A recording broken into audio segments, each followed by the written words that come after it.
Welcome all. Today we will start with the Unit 3, Lecture 1. The Unit 3 is on combinational logic circuit. At the end of this unit, student will be able to develop logic circuits in standard SOP POS form for the given logical expression. Student will be able to minimize the given logic expression using K-map.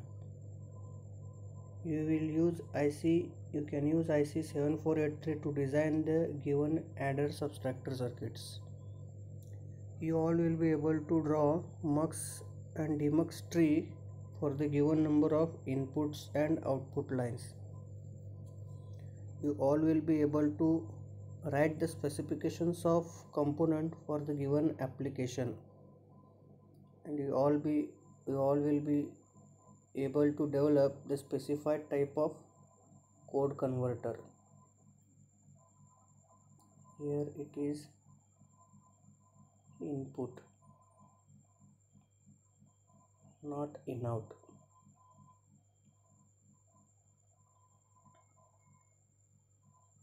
Now let us start with the introduction. The number of logic gates required for the realization of a logical expression should be reduced to the minimum possible value. The logical expressions can be reduced using Boolean algebra method and K-map method. We already learned how to reduce the logical expression using Boolean laws, that is Boolean algebra method. In this unit, we are going to learn the K-map method, by which we can reduce the logical expressions very easily and in a very short time. Before that, we will see the classification of digital circuits. There are two types of digital circuits, that is, one is a combinational circuit and second is a sequential circuit. In combinational circuit, output at any instant of time is dependent only on the input present at that instant of time, whereas in sequential circuits, output at any instant of time is dependent on present input as well as past input or output. So in combinational circuit, as output is dependent only on present input, these circuits do not need memory, whereas in sequential circuit, output depends on present input as well as past input or output values. So these circuits need memory to store past values of input or outputs. The examples of combinational circuits are adders, subtractors, code converters, comparators, etc. And the examples of sequential circuits are flip-flops, shift registers, counters, etc.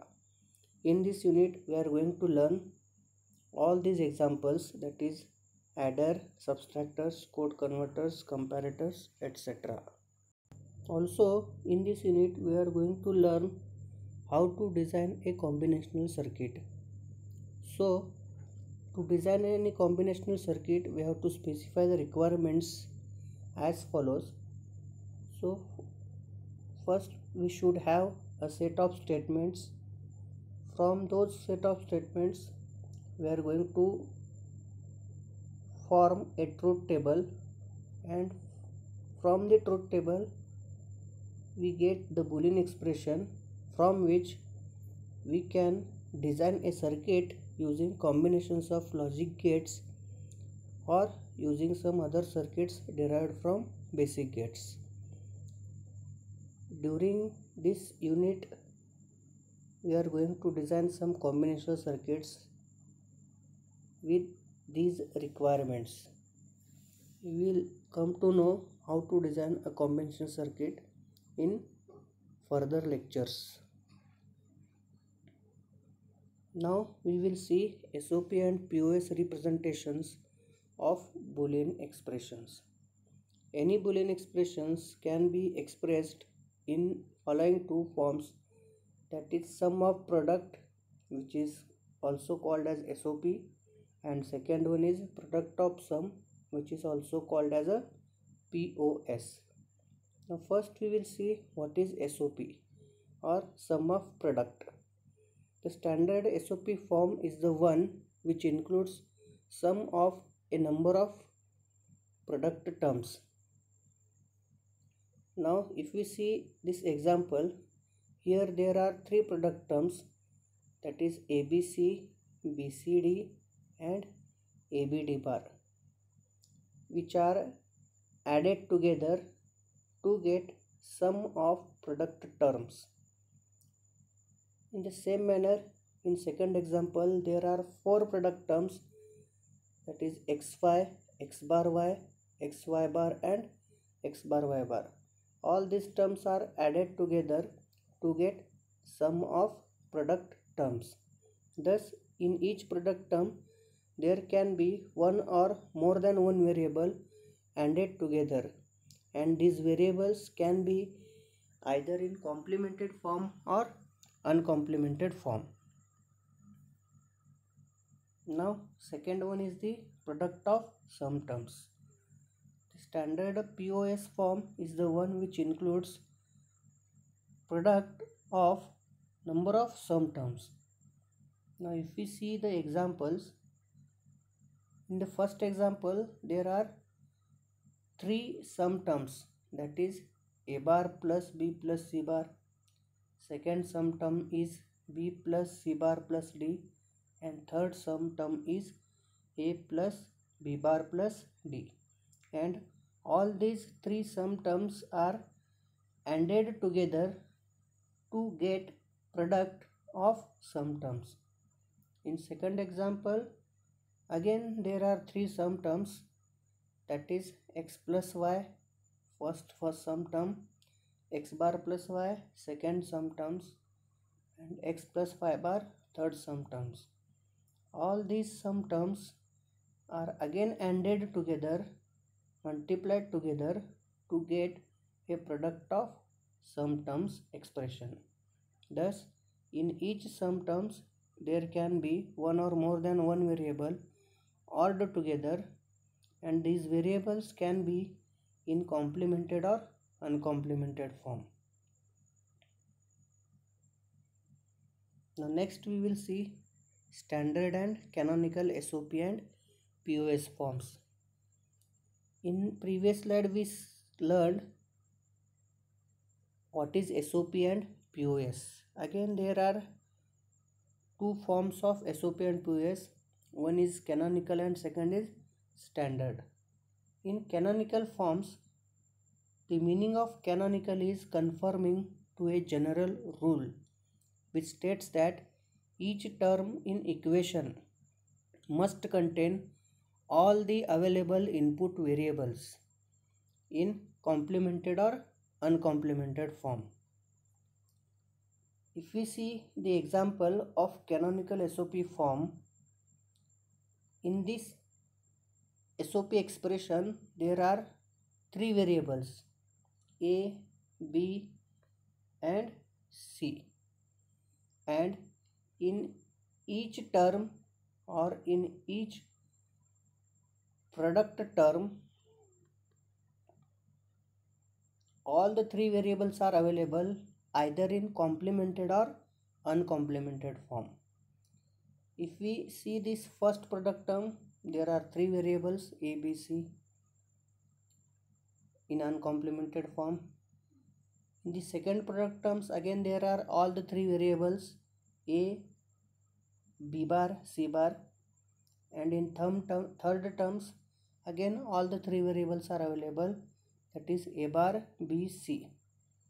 So this is how in canonical SOP form each term contains all the input variables either in complemented or uncomplemented form.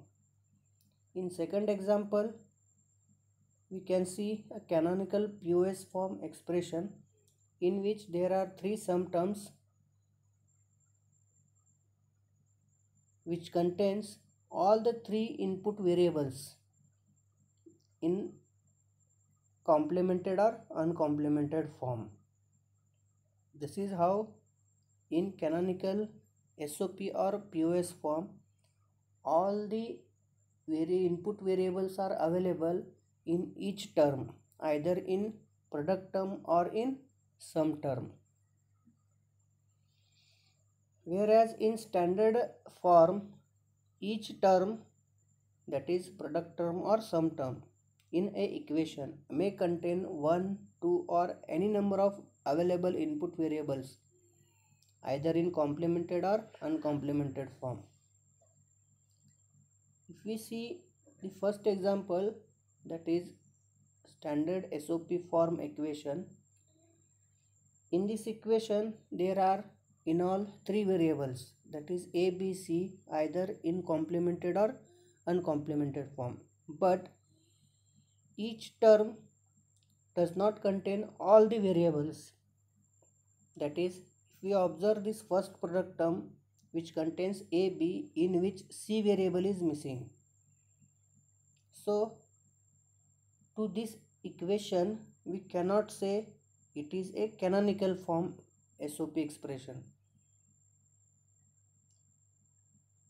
In the second standard POS form, that is product of sum term equation, again in all there are three input variables A, B, C, but this first sum term and the third sum term does not contain all the three variables.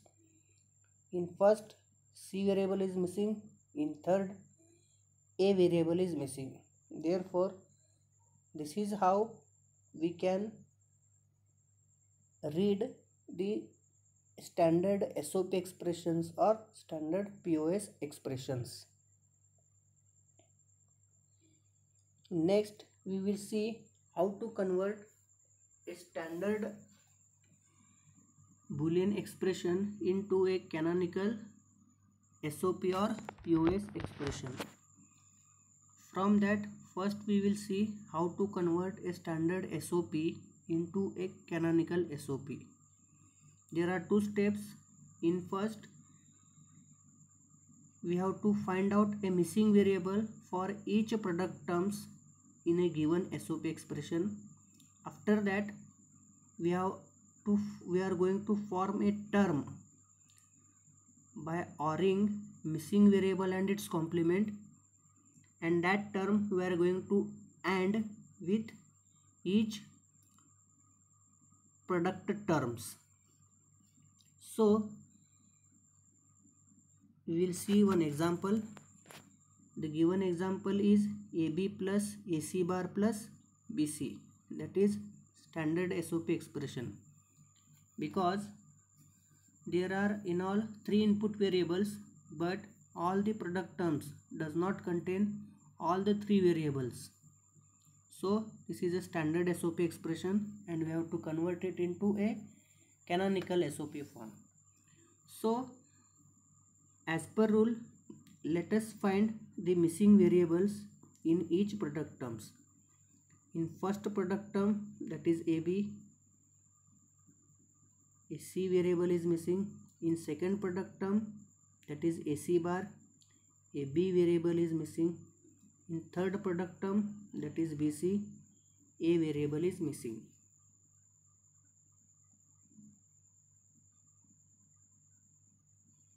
Now we will form a term by ORing missing variable and its complement. So for first product term, the term which we are going to form is C plus C bar.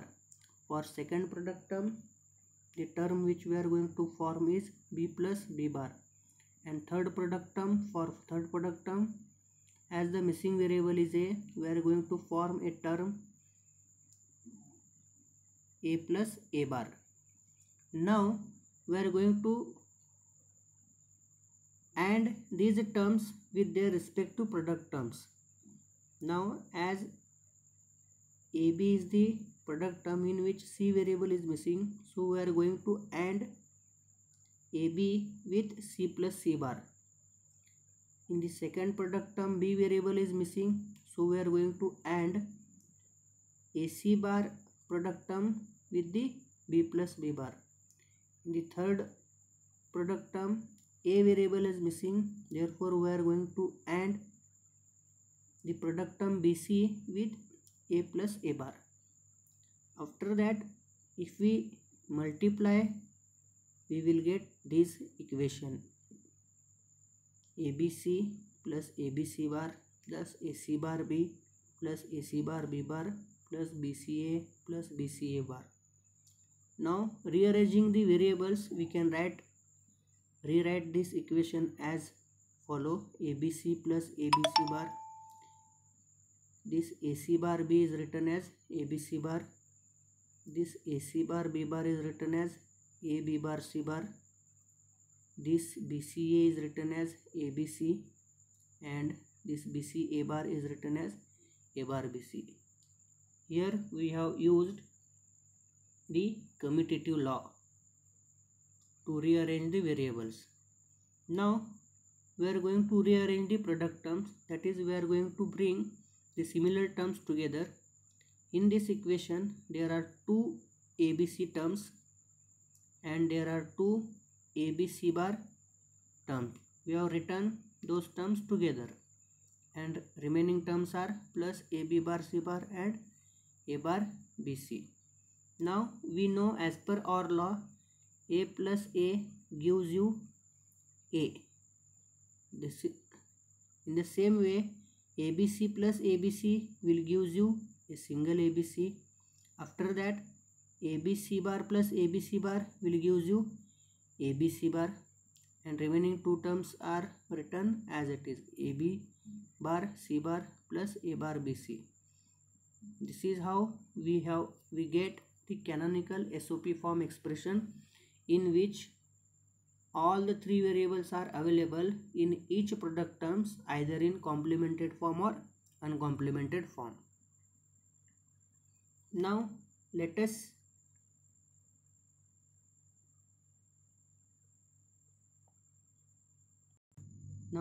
see the next conversion. Here by mistake exercise is written. We are going to now we will see the next conversion, that is conversion of standard POS to canonical POS. This is not exercise. We are going to see the exercise in next slide.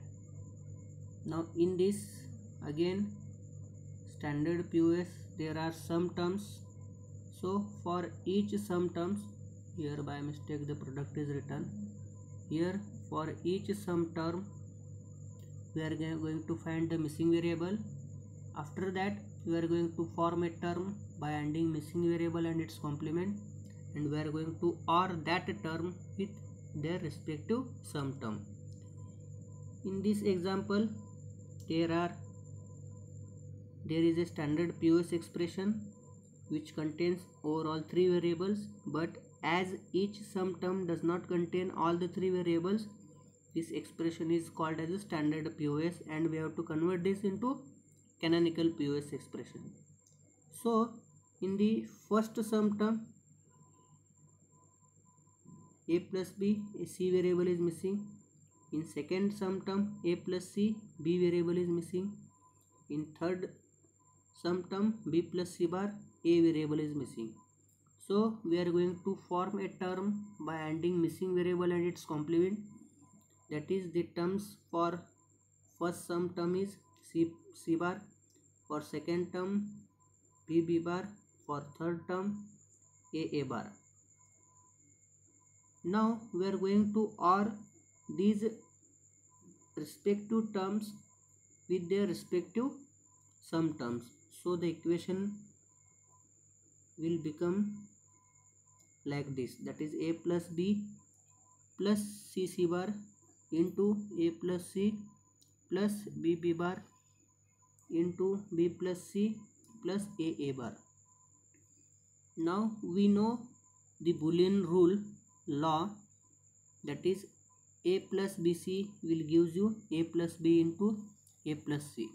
Using that Boolean laws, we can write this A plus B plus C bar as A plus B plus C and into a plus b plus c bar. Again this a plus c plus b bar can be written as a plus c plus b, a plus c plus b bar. Again this b plus c plus a bar can be written as b plus c plus a, b plus c plus a bar. Now rearranging, we will get variables, we will get this expression, that is this a plus c plus b is written as a plus b plus c. This a plus c plus b bar is written as a plus b bar plus c. This b plus a plus b plus c plus a written as a plus b plus c, and this b plus c plus a bar is written as a bar plus b plus c using commutative law. Now in this equation there are three sum terms which are identical, that is a plus b plus c. Those are written together. After that the remaining sum terms are written from this equation, that is a plus b plus c bar, a plus b bar plus c, a bar plus b plus c. Now using AND law we can write a into a equal to a. In the same manner, if a plus b plus c into a plus b plus c into a plus b plus c can give you a single a plus b plus c, and remaining terms are written as it is. This is how we get, or we can say we converted the standard POS expression into a canonical POS form.